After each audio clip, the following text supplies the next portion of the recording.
جو قرآن کا وارث ہوگا وہی یہ دعویٰ کر سکے گا کہ کون سی آیت کس منزل پر نازل ہوئی۔ یہی سبب ہے کہ ایک سائل نے قرآن کی آیت پر اعتراض قائم کیا تھا۔ مولا کائنات اس وقت ظاہری طور پر لوگوں کے درمیان موجود تھے۔ مولا کی حیات میں یہ سوال آیا اور اس نے بڑے بڑے علم کے چودھریوں کو فیل کر کے رکھ دیا، جو اپنے آپ کو مدعیان علم کہلاتے تھے اس دور میں۔ تو ان کے سامنے وہ جب آیت پیش ہوئی اور کہا کہ کیا یہ قرآن بے عیب کتاب ہے، تو سب کہتے ہیں بے عیب کتاب ہے۔ اچھا جناب قرآن کے کوئی وارث بھی ہیں؟ مولوی صاحبان جیسے آج کہتے ہیں ہم نبی اور قرآن کے اور شریعت کے وارث ہیں، اس دور میں بھی وراثت کے دعوے دار تھے۔ وہ آیت پیش کرتا تھا یہودی، وہ کہتا تھا تمہارا قرآن شک سے نکالنے کے لیے آیا ہے، اس آیت نے مجھے شک میں ڈالا ہوا ہے۔ آیت ہے سورہ زخرف کی، وَاسْأَلْ مَنْ أَرْسَلْنَا مِن قَبْلِكَ مِن رُّسُلِنَا۔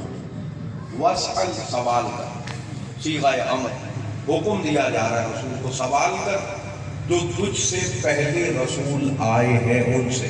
مسلمانوں اتنا بتاؤ کہ رسول اللہ سے پہلے آدم، عیسیٰ، موسیٰ، ابراہیم سے یہ سوال رسول نے مکے میں کیا یا مدینے میں کیا؟ قرآن کی آیت ہے سوال کرے تو رسول نے تو سوال کیا ہوگا، اور حکم خدا ہے، صیغہ امر ہے، حکم اللہ دے رہا ہے سوال کریں رسولوں سے جو تجھ سے پہلے آئے، یعنی کس بات پر نبی بنائے۔ تو اب جب قرآن کا حکم ہے تو حضرت عیسیٰ رسول کے آنے سے کوئی 570-71 سال پہلے دنیا سے چلے گئے، تو پھر رسول نے سوال کب کیا؟ اس منزل پر رسول نے سوال کیا۔ اگر رسول نے سوال نہیں کیا تو پھر خدا کا حکم کیسے پورا کیا؟ اور آیت ہے تو مسلمان اس ٹائم کے نہیں بتا پا رہے تھے، تو اس منزل پر جب امیر المومنین سے اس نے کوئی سوال کیا جو مولویوں سے کرتا تھا کہ قرآن شک میں سے نکالتا ہے، بے عیب ہے، تو مولا نے اس جواب سے قبل یہ جملے ارشاد فرمائے تھے کہ اس قرآن میں کیا محکم ہے، کیا متشابہ ہے، کون سی آیت خاص ہے، کون سی آیت عام ہے، کون سی آیت رات میں نازل ہوئی، کون سی آیت دن میں نازل ہوئی، کون سی آیت کس کی مدح میں نازل ہوئی، کون سی آیت کس کی مذمت میں نازل ہوئی، کون سی آیت زمین پر نازل ہوئی، کون سی آیت آسمان پر نازل ہوئی، یہ تو میں علی ابن ابی طالب جانتا ہوں۔ اور اس منزل پر میرے مولا سے جب یہی سوال کیا کہ یہ سوال کب کیا، تو کہا یہ سوال مکے یا مدینے کی گلیوں میں نہیں کیا تھا، بلکہ یہ معراج کی اس بلندی پر کیا تھا جب سوالات انبیاء محمد کے استقراق میں موجود تھے۔ واہ بھئی، واہ بھئی، واہ بھئی،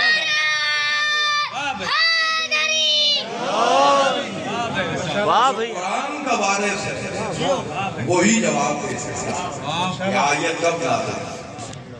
تو قرآن کا وارث امیر المومنین، اور کسی کا یہ دعویٰ آپ کو نہیں ملے گا۔ آج کے نتھو بتو ملاؤں کی بات نہیں کرتا، لیکن عالم اسلام کے پرانی شخصیات کو دیکھیں گے تو کسی نے اپنے آپ کو قرآن کا وارث نہیں کہا کہ ہم قرآن کے وارث ہیں۔ ہاں امیر المومنین نے کہا انا وارث القرآن، میں قرآن کا وارث ہوں۔ واہ بھئی۔ اسی طریقے سے اگر قرآن کے قریبی کو دیکھا جائے تو قرآن مجید فرقان حمید کے سب سے زیادہ کوئی قریبی ہے تو وہ بھی علی اور اولاد علی۔ واہ بھئی واہ۔ اور یہ نہیں کہ اپنے لوگوں کو خوش کرنے کے لیے، نہیں، رسول خدا کی حدیث ہے القرآن مع علی علی مع القرآن، قرآن علی کے ساتھ ہے، علی قرآن کے ساتھ ہے۔ اور پھر حدیث ثقلین سے تو کوئی شیعہ سنی مفر کر نہیں سکتا کہ انی تارک فیکم الثقلین کتاب اللہ و عطرت اہل بیت، کہ میں دو چیزیں چھوڑ کے جا رہا ہوں، ایک اللہ کی کتاب اور ایک میری اہل بیت، ان سے تمسک رکھنا ہے۔ تو قرآن کے اگر سب سے زیادہ کوئی قریبی ہے تو وہ محمد اور آل محمد۔ واہ بھیا، واہ بھیا، واہ بھیا، قرآن کے وارث اہل بیت، قرآن سے سب سے زیادہ قریبی وہ بھی اہل بیت، اور رسول کے وارث اگر کوئی ہیں تو اہل بیت۔ یہی سبب ہے کہ صاحب کوكب دری نے اس واقعے کو نقل کیا، اور مجھے کیونکہ امام تقی پر زیادہ کچھ دو چار باتیں عرض کرنی ہے، کیونکہ مولا کا کل دن گزرا ہے، اور وہ بھی کیونکہ ہر امام ہی اہل ذکر ہے، تو مجھے مولا پر دو چار فضائل بیان کرنے ہیں، لیکن اس بات کو ایک کنکلوژن تک آپ کی خدمت میں کنکلوڈ کر دوں تاکہ یہ ساری گفتگو ضائع نہ ہو۔ تو میرے محترم، میرے عزیزم، حضرت امیر المومنین سے زیادہ قرآن کے کوئی قریب نہیں، امیر المومنین سے زیادہ رسول کے کوئی قریب نہیں، کیونکہ رسول کے قریبی اگر کوئی ہیں، تاریخ کی نگاہ میں لاکھ دنیا کسی کو قریبی کرے، لیکن قرآن کی نگاہ میں اہل بیت سے زیادہ کوئی قریبی نہیں۔ واہ صحیح ہے، بے شک بے شک۔ اور یہ فقط دعویٰ نہیں ہے، اس پر دلیل موجود ہے۔ دلیل کیا ہے؟ اٹھا کے دیکھیے قرآن کو۔ دنیا لاکھ کہتی رہے کہ وہ رسول کا اپنا ہے، وہ رسول کے اپنے ہیں، وہ رسول کے اپنے ہیں، تو یہ دعویٰ ہے۔ قرآن کی روشنی میں رسول کے اگر کوئی اپنے ہیں، سب سے قریبی ہیں، تو وہ میدان مباہلہ کے مجاہد ہیں۔ واہ بھیا، واہ صحیح ہے، بے شک۔ ان سے زیادہ کوئی رسول کا قریبی نہیں ہے۔ آپ آیت کو پڑھ کے دیکھیے، اس پر ذرا سی دقت کیجئے، آپ کو واضح ہو جائے گا رسول کے سب سے قریبی ترین کون ہے۔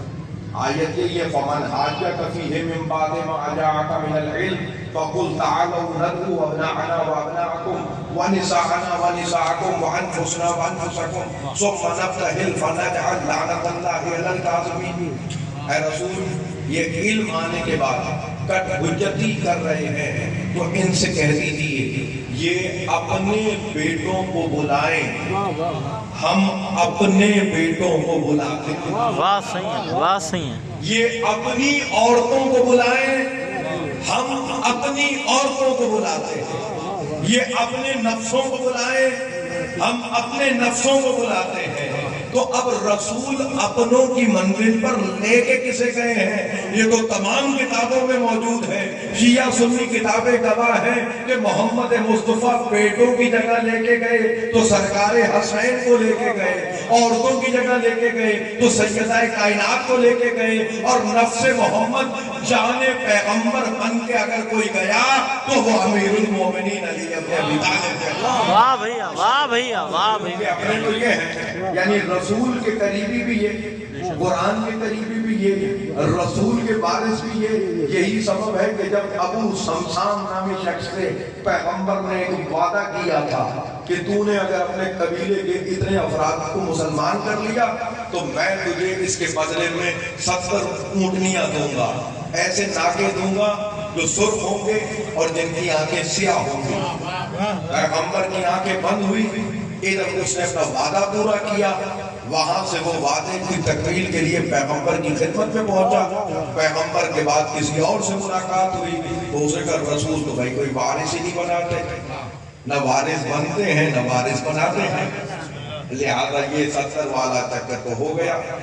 تو اس منزل پر ابو سمسام کو پہنچایا کسی نے امیر المومنین تک،